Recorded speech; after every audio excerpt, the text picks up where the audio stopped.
hỏng hết cả máy rồi, chưa xong rồi.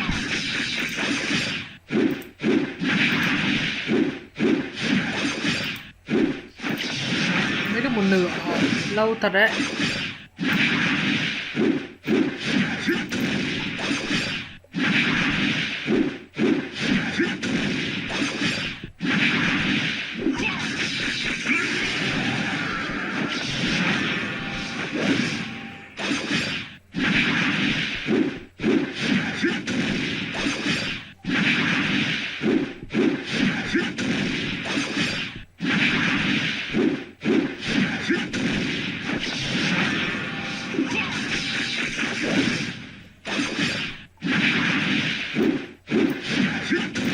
Sắp xong rồi.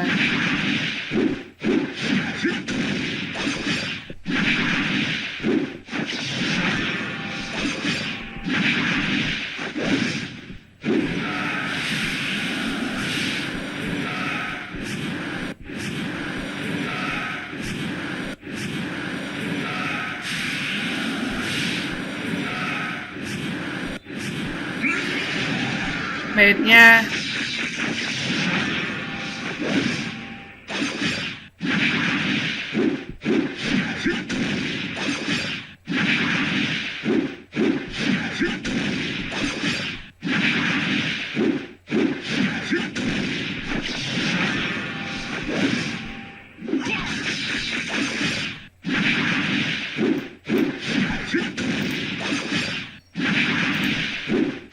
Trời ơi.